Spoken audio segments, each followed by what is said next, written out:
ISI চোরবৃত্তির অভিযোগে কোচবিহারে ফের গ্রেপ্তার দিনহাটার সাহেবগঞ্জ থেকে এসটিএফ এর জালে মিঠুর রহমান। আগে ধৃত তিনজনকে জিজ্ঞাসাবাদে মিঠুর নাম মেলে।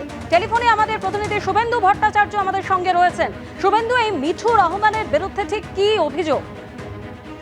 দেখো, এর আগে যে তিনজনকে ধরা হয়েছিল তাদেরকে জিজ্ঞাসাবাদ করে মিঠুর রহমানের নাম মেলে এবং তারপর এসটিএফ যেটা জানা যাচ্ছে যে গতকাল তাকে দিঘলটারি এলাকা থেকে, একেবারে ভারত বাংলাদেশ সীমান্তবর্তী এলাকা, সেই দিঘলটারি এলাকা দিনাটার, সেখান থেকে তাকে গ্রেপ্তার করেছে এবং তার বিরুদ্ধেও একাধিক অভিযোগ রয়েছে।